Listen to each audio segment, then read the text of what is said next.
already teary-eyed after the energy coming off of that auction. I cannot thank each and every individual that are in this room. Because of you, you have allowed an extra decade on my sister's life, and we're going to share a little bit of our story and where we've come and what cystic fibrosis has done for our family, but we wouldn't be here if it wasn't truly for every individual like you guys here that are in the room. So I'm going to let her speak first, and then I'm going to come in and get us ready for the next half. Wow. First, I just want to thank all of you, and especially my big sister Beth.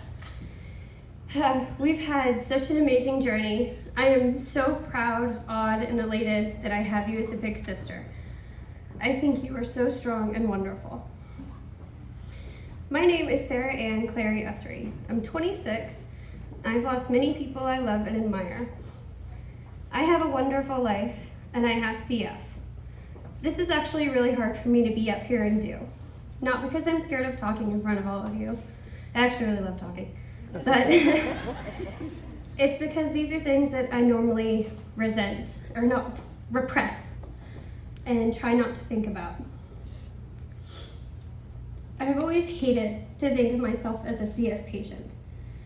It's hard to think of myself as just living with CF. I've always had a hard time with CF being my identity. I've even resented it. I imagine you're thinking, well, of course you'd resent that disease, living with the death sentence looming over you always. In fact, it's much deeper for me. I feel that nothing I do with my life will ever be bigger than my CF. For instance, I've worked really hard to become an assistant manager at Tivana. I have an apartment with a man I love. I somehow survived the death of both of my fathers, as well as 18 friends and quite a few relatives. I fought to get into and then attended boarding schools across the country, survived, but still struggle with PTSD and depression. And oh yeah, I've had 40 hospital stays. These are, in fact, quite big things for any one person or family to have lived through. However, in my experience, when I'm telling parts of my story, if someone knows about my lung disease, then they usually end with some kind of comment such as, and you did all of that while having CF. To be fair, it's not the worst thing to be comforted with. To explain that, why it's hard to be comforted with that though, is it brings my struggles and fears to the front of my mind. To put it more simply, at some point in your life, I'm sure you've had to deal with something stressful or painful, and you work really hard to put into the back of your mind so you can live in the now and just get through your day. Then someone or something comes along to remind you, and you have to start all over. That being said, when I really take the time and deeply think about it, my CF isn't about death or loss, about fear or even hopelessness. It's about strength, love, hope, and warmth. There's a certain amount of non-duality with this disease. I believe without suffering, there isn't peace. Without some loss, there is little appreciation for life. Now, if you don't mind, I'd like to tell you a little bit about what it was like to grow up with cystic fibrosis. I barely remember the sad things from when I was little, such as the 40 medicines and treatments that would keep me up all night, coughing, throwing up, screaming. My family are to thank for that. It all seemed oddly normal to me. We'd play Indiana Jones on our couch, which was where they would fold the couch out, I would crawl under it, and then they'd close it, and I'd have to find my way out. Yeah, we had a blast. My siblings had already lost a little sister at a very young age, and they knew there was a chance that it could have happened to me too. They never let that put any distance in our relationship though. If anything, it strengthened it. The worst part for me as a kid was changing my tummy button, which is actually a feeding tube that went straight into my stomach.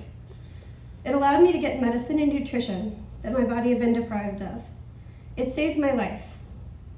To explain why, in spite of all that, it was the worst, is because it did go straight into my stomach. After about 3 months, the balloon that held it in place would be eroded by my stomach acid, and then the umbrella-shaped left would have to be pulled out of a very small hole about the size of my pinky. I'm sure some of you have kids, and it's hard enough to get them to eat their vegetables and clean up. Can you imagine having to go through that every 3 months? Needless to say, a lot of bribery and being held down happened. Growing up, I didn't comprehend the full scope of my disease. I still don't. I could tell you what it did to my body, how it worked, but not what it meant to me. A little later in my life, when I was 10, my father killed himself, and it shattered my world and every preconceived notion I had of life. 2 short years later, my other father, Jerry, died of breast cancer. I held his feet as I watched his heart rate slow and diminish for the last time. And in that moment, my childhood was truly lost. I had 2 of the 3 pillars holding me up, and they were gone. It was also the first time I realized I was going to die, possibly just like Jerry had, slowly, painfully, but with the people I love most around me. That still is a possibility. It took about 5 years before I started to come out of that vortex of pain and loss, which actually is around the time that I had my first tune-up, which is the little phrase that we usually use for hospitalizations. Even though I was terrified that it was the beginning of the end, I was blessed by finding friends, both old and new. There's Megan, a girl I'd actually gone to CF camp with. We had grown up together, and it was so amazing to have her back in my life. There's Jonathan, who comforted me and taught me how to enjoy tune-up. He would come drag me out of my room so we'd play cards in the dining room with our IV poles and our masks on. Mary, who I also went to camp with, who is the kindest and warmest person I have met to this day. No matter what was going on with her, the second she saw you, she would ask if there was anything she could do for you to make your day brighter. Sorry. Kevin, who I met in the hospital, at first I thought he was 8 or 9, and after a couple of days of me coddling him, a nurse finally told me he was 13, at which point I turned around to see a very smug and slightly evil grin. CF sometimes stunts growth. I hadn't learned that yet. He made the most impressive tape footballs. They had incredible distance and were extremely painful. He was so tenacious and had so much perseverance. He spent almost all of his life in the hospital. He died when he was 14.